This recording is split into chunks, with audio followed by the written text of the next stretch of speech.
So our first speaker is Paolo Ruffino, who's a senior lecturer in communication and media at the University of Liverpool. He's been investigating new forms of independent production on video games, labour unions, the video game industry, and non-human and post-human play.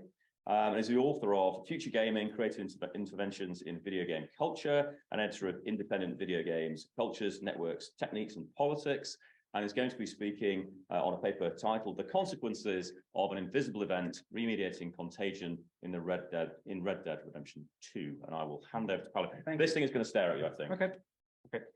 All right, thank you. Thank you so much for inviting me, and thank you for the introduction. So what I'm going to present today is essentially part of a research project which I started some time ago, and part of it was published in an article on the journal Convergence. And it kind of stems from an interest towards the practices of mapping and monitoring, tracking the content of video games from the side of players. As you probably know, there are many guides, walkthroughs, videos that are produced by players, particularly for games that are particularly large and sophisticated. But I'm particularly interested in those rare occasions when players don't exactly map what is in the game, but kind of lie about what's actually in the game. Say something that is not actually true, right? Or invent something that is not actually there in the game. Umberto Eco once famously said that the semiotics is the study of anything that can be used to lie, right? So any sort of system where the relation between signifier and signified is not merely indexical, but there is a sort of space, room for interpretation, therefore it's something that could be used to lie. So my interest here is in the production of paratext, of text produced by players about video games that are used to essentially lie about the video game. And what I'm interested in is about what kind of unresolved reading are these lies trying to address, or partial lies. What is there that these players pull them fine in the game that they would like perhaps to be there. So the case study here is Red Dead Redemption 2. Now, I'm not sure how many of you know this game or have played this game. Yes, many don't think. So it's one of those large blockbuster productions by Rockstar Games, the same developers behind Grand Theft Auto. So Red Dead Redemption 2 was released in 2018 for all the major consoles. It's one of those large open world adventure games that requires 60, 80, 100 hours to be completed. Sold millions of copies and so on. And you play as Arthur Morgan. So the game is set in the South Midwest United States in 1899. So it's a sort of kind of Far West kind of game. And you play as Arthur Morgan, which is this character you see here riding a horse, which, as you can see, is the kind of typical, let's say, video game hero, right? White, able-bodied man, yeah, very strong, riding a horse and shooting at people. However, there is something strange in this game, particularly for a mainstream AAA large blockbuster production. What's strange here is that even though you play as Arthur Morgan is not actually the main character of the story, right? You play as a member of a gang of criminals and outlaws, and this gang is actually led by two other people.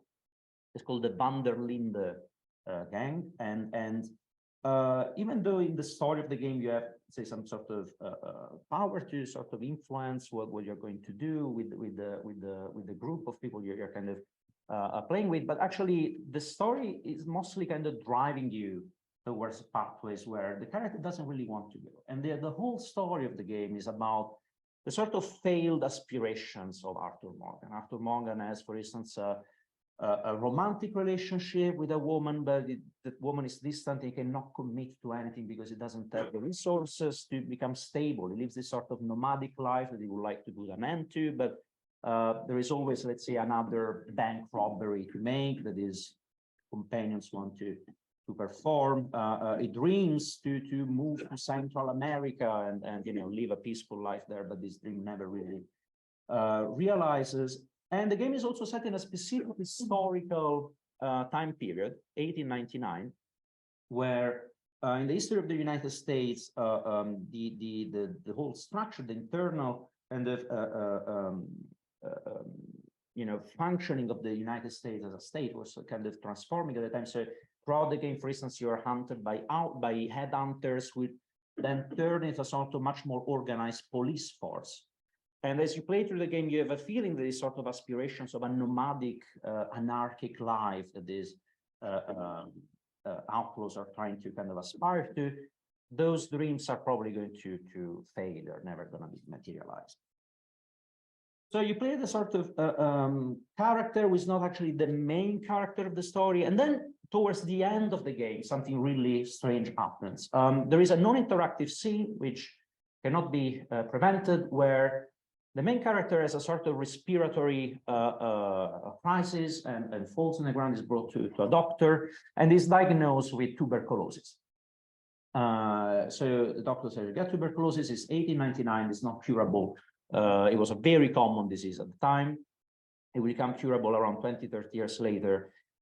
So you play the final part of the game knowing, having this sort of acknowledgement of the impending death, or the main character knows that he's going to die. There are 4 possible alternative endings. In each of these endings, the Arthur Morgan is affected in one way or another by tuberculosis. The character is also kind of slows down. It actually becomes more difficult to aim with your gun, to run. So there are a number of things that become more complicated. The interesting thing is that the game never tells you when you contracted tuberculosis, when, how, who infected Arthur Morgan. At the time, it was actually fairly common to simply get tuberculosis by living in close proximity to others.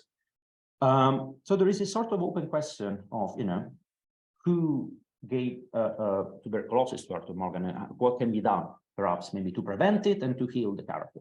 So what I did when I played the game, because part of this is about the sort of autoethnography, let's say, of myself, as many other players, feeling a bit, disconnected from the narrative of the game. I thought maybe I did something wrong. So I went on YouTube, I searched for, Arthur Morgan tuberculosis, etc. And found out that actually there is a whole production of videos made by players who claim to have found the cure for Arthur, or a way to prevent Arthur from contracting tuberculosis. Now, it's quite evident that from the design of the game that there is no way to save Arthur Morgan. So this production, let's say, it's quite obviously playing on a sort of very thin borderline between, let's say, documenting something that might, change the way you play the game, but also kind of acknowledging that, this is not possible. If you're interested, I created a playlist, if you ever want to. I don't know if you're that kind of person who does this, but, it's about 20, 30 videos, which I've used for my, let's say, analysis, so to speak. It's a YouTube playlist titled "There Is No Cure," which is a short kind of comment very often used in these videos. People who are kind of angry about the production of these videos, also of being kind of attracted to these sort of clickbait videos. They very often comment, "There is no cure, there is no cure." So if you want to look at these videos, they are available. I'm gonna try to show you one of them later. So what is the kind of methodology that brought me to look at this stuff? It's a mix of autoethnographic observations. I was myself, let's say, I felt very fragile in a sense. I felt like I did something wrong. I failed Arthur Morgan. So I felt that these YouTube videos were sort of speaking to me and were made by people similar to me, were similarly sharing a feeling of failure. And it's also based on analysis of paratext, so parallel text produced by consumers who are essentially about a major text. Gerard Genet obviously has been one of the major references who studies paratext in literature.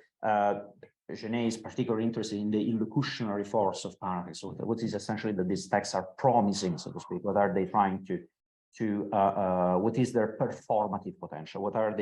How are they working on the reader? And also Mia Consalvo has been writing about paratext in game culture as texts sort of challenge some of the sedimented meanings, as she says, on video games. I think in this case, it is particularly evident that these videos are trying to do something about this sort of main text. They're trying to reverse it. They're trying to force it to say something that the game is not really saying. My interest towards these videos is essentially trying to understand what is happening in these forms of remediation. And here really I borrow from, let's say, Botter and Grusian notion of remediation from their text of 1999. There is something quite interesting what they say in their text remediation, where practices of remediation are not only restoring, refashioning, redoing previous media, but in a sense they are healing a fracture, a wound, something that is not perfectly resolved. Here they borrow this idea of the Latin sort of original meaning of remediare, which means at the same time restoring upon and also healing.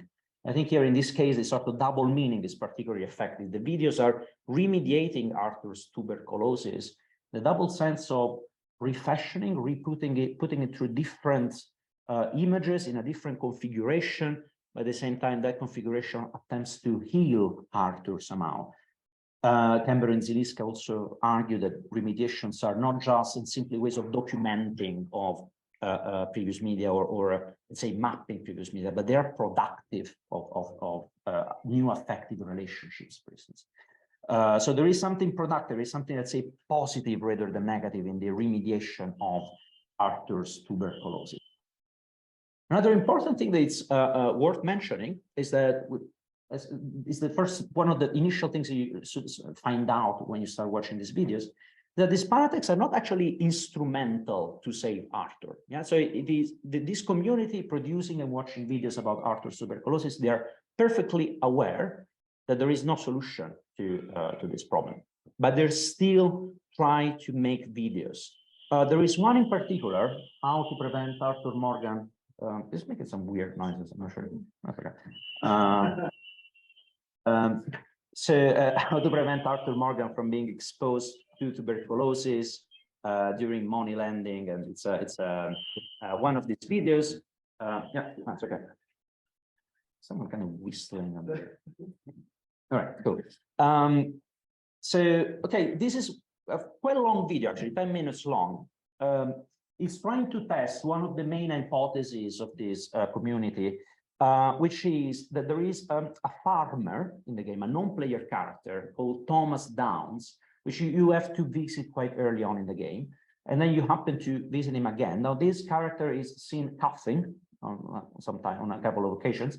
So he's potentially perhaps the character who infected Arthur. So many of the videos try to find a way to prevent contagion in those non-interactive scenes when Arthur Morgan meets Thomas Downs. Now, what a character does, there is a scene where you have to visit Thomas Downs in his farm, and the non-interactive scene essentially moves Arthur Morgan very close to Thomas Downs, right? So very close proximity. So they try to enter and trigger the non-interactive scene while wearing a face mask, for instance, a bandana or other things. Now, this guy spent a significant amount of time to find out that the game is essentially removing only one item from the 3D model of Arthur Morgan. So the solution is to wear a bandana and also lead a horse in this non-interactive scene, so that the game will remove the horse and preserve the bandana. So the video documents all these different items until finally he actually gets to that scene with a face cover. Now, what you would expect is the player to essentially keep playing the game until the very end to see if that actually changes the narrative, but there is no documentation of that. And in the comments, the video maker says, well, I initially wanted to document the idea and possibility of protecting Arthur. I know the probability of changing the final outcome could be unlikely. However, Rockstar has provided us with an immersive and incredible open world where anything and everything is possible. Now, I've highlighted this section here, to document the idea and possibility of protecting Arthur. So these videos are not trying to save Arthur, they are documenting the possibility of imagining that Arthur might perhaps be saved. So what do they do? What is their productive aspect? What do they produce? I think there is a restoration, if you like, of players' agency. Or at least the imagination of how players' agency could be restored on at least two levels, which I'm going to show you very often overlapping. Player agency is imagined as acting on the narrative of the game. Particularly, the narrative here is imagined as a database of events of nodes where different narrative branches might perhaps be activated. I'm going to show you what that means. And also agencies restore on the environment by trying to find ways to keep non-player characters at distance, even when the game kind of forces you to get in touch with them. So these are the two elements that very most often appear in these videos: restoring the Arthur Morgan's agency on the narrative and on the environment. So for instance, agency on the narrative. I believe many of the videos try to restore this sort of imagination of an ideal sort of subject of play who is navigating the storyline of the game while being perfectly detached from it, while being disembodied, so to speak. So an example is here from the thumbnails of some of these videos, which, by the way, also work as clickbaits, of course. They want you to sort of click on these videos. So what they promise is never what is actually in the video. And what you can probably see there is, for instance, the third one is the doctor diagnosing tuberculosis. There is a sort of line says, "Oh, I thought you would be dead by now." Obviously, that dialogue never happens in the game, but if that were to happen, that meant that, you know, Arthur was saved and then returned to the doctor. So there is this idea that the narrative, the story of the game can be sort of somehow reverse and reactivate and change at some point. Or for instance, the first one, there is an Arthur Morgan looks very old. We never see Arthur Morgan getting old in the game, right? I'm going to show you real quick a video that kind of shows what I'm talking about. So this is one of the videos, how to save Arthur from tuberculosis, quite evident. Sorry, there are some kind of violent images. So this video actually shows the two encounters with Thomas Downs, the farmer. Here it is. Okay, so this is a non-interactive scene. Arthur Morgan and Thomas Downs are quite close to each other. Thomas Downs is coughing, so maybe this is infecting Arthur. This video then goes on to show the other encounter with Thomas Downs, the farmer. So here, Arthur Morgan is trying to get back some money that is a gang of outlaws have borrowed to Thomas Downs. So there is some violence here, and which ends with, again, a non-interactive scene where, again, Arthur gets very close to Arthur Morgan. So these scenes cannot be avoided in the game. Yeah? You have to eventually go through them to progress in the game. So you see Arthur is even kind of polishing his face. Now, this video is fast forwarding to the late part of the game. Arthur Morgan is now having the respiratory infection where he is then later diagnosed as having tuberculosis. So there are three moments, very distant actually, in the narrative of the game. Again, a non-interactive scene cannot be avoided. Here, Arthur is then brought to the doctor, says, "You have tuberculosis." Okay, now see what happens here. The video is sort of rewinding, going back, shooting Thomas Downs. Yeah, obviously there is a game over scene because you cannot skip this encounter. So here the imagination is, okay, how can we possibly have saved Arthur, even though we cannot save him? Is by imagining this narrative can be reversed. We can go back and find that moment where Arthur was perhaps infected and kill the source of infection. So agency on the narrative, precisely what the game sort of denied to Arthur Morgan and the player, having the possibility of changing those narrative branches.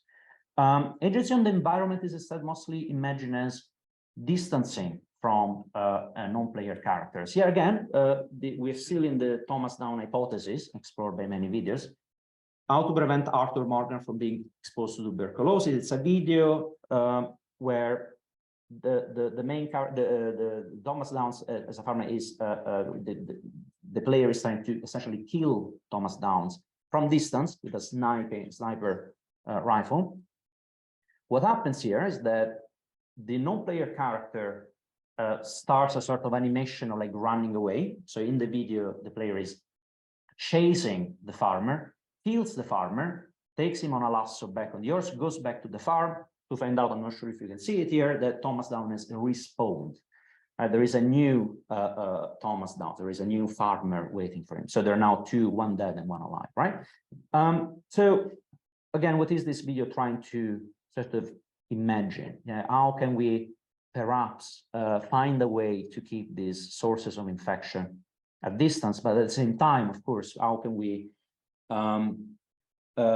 let's say, exploit essentially a position of privilege the game originally denied the player, a position of privilege, which essentially consists in treating others as non-player characters, as what Lisa Nakamura, for instance, writes in her essay on non-player characters in World of Warcraft as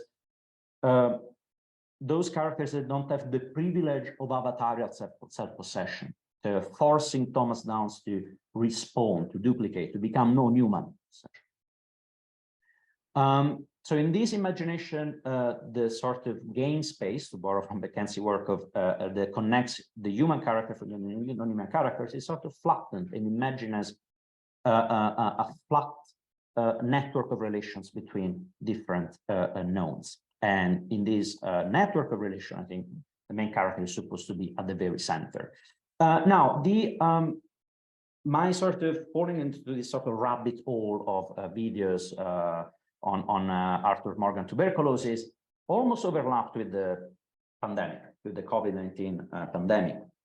Now, what I would like to argue, in a sense, is that in many of these visual remediations of the virus, which we became very kind of used to between 2020 and in the following years, there is something that is similar, I think, that connects these two anxieties, so to speak, the anxiety of players of Red Dead Redemption 2 and the anxieties that I guess most of us felt during the pandemic, which became sort of translated into these visual representations of the strategies of prevention of the virus. I'm sure you remember, of course, one of the major kind of recommendations was to keep others at distance, to keep a sort of distance from the other characters of our environment to prevent contagion. And this was predicated on a number of 3D simulations, which we have seen in numerous different iterations, that sort of documented the sort of specific distance that should be required to avoid being infected by someone sneezing, for instance. There is, I think, something here that is not necessarily saving any of us. It's not necessarily healing the COVID-19 pandemic, but it is, to quote the first video, documenting the idea and possibility of saving ourselves. I think many of these images are primarily a function of calming, assuaging, imagining that we have somehow agency on something that we actually have no control of. Something is ultimately invisible, unpredictable, and non-controllable. I think it's perhaps even too easy to notice that many of these 3D simulations very often use the sort of default character. The default character of these 3D simulations very often are white, middle-aged men, similar to essentially the sort of age, gender, and level of able-bodiedness of Arthur Morgan. And I would say similarly, images that tries to visualize the virus in terms of the number of contagion, for instance, knowing how many are infected, or how does the virus look like. Obviously, we're never going to see the virus. It's always going to remain invisible to our eyes. But knowing, mapping, tracking, again, in a sense, work as a way of documenting the idea of possibility of saving ourselves, or at least having control on something which is ultimately uncontrollable. And perhaps even memes, such as this one, which obviously work as a sort of ironic commentary, are trying to play with this imaginary of restoring control on the narrative of the pandemic. Something which, again, we have no control of. I guess, part of the fun aspect of this meme is that this imagination that is such a linear, clear domino effect, we know quite well that probably it isn't like that. We know that there is ultimately no way of saying when, where, how exactly the virus started, but knowing, through this sort of narrative that, it all started with a guy eating a bat, it is somehow assuaging our loss of control. So what does this all mean? Well, I guess, as I try to conclude here, following this sort of minimal remediations of a fictional illness in Red Dead Redemption 2, could perhaps shed some light on how we understand our lives in times of pandemic and also in a post-pandemic world. Obviously, two case studies are very different in gravity, in scale, but there was something that happened in this sort of community of players that somehow kind of anticipated some of the concerns that we all experienced during the pandemic. And the white and able-bodied normativity of the strategies of prevention that we have been consuming and sharing across digital devices during the pandemic might perhaps assuage our sense of fragility, but there is also, in a sense, a way of restoring a position of privilege. The imaginary is about becoming the ideal subject of the strategies of prevention. The ideal subject of the strategies of prevention is someone who can keep others at distance and someone who has control on the narrative of their own life. And this is obviously a privilege. It's a privilege denied to those who had to take, let's say, public transportation during the pandemic, who could not, not stay in close proximity to others, who were living in domestic environments where it was not possible to distance themselves, those who were incarcerated, who obviously cannot follow any of those strategies of prevention. So these essentially became, in a sense, the non-player characters of the pandemic, the Thomas Downs, the farmers of the pandemic. And I believe these two elements, these two layers, often overlapping, control on the narrative of our lives and control on the environment, on the relation with others and otherness, are two kind of defining elements that characterize perhaps some of our ways of imagining how to keep ourselves safe. Okay, that's everything. Thank you.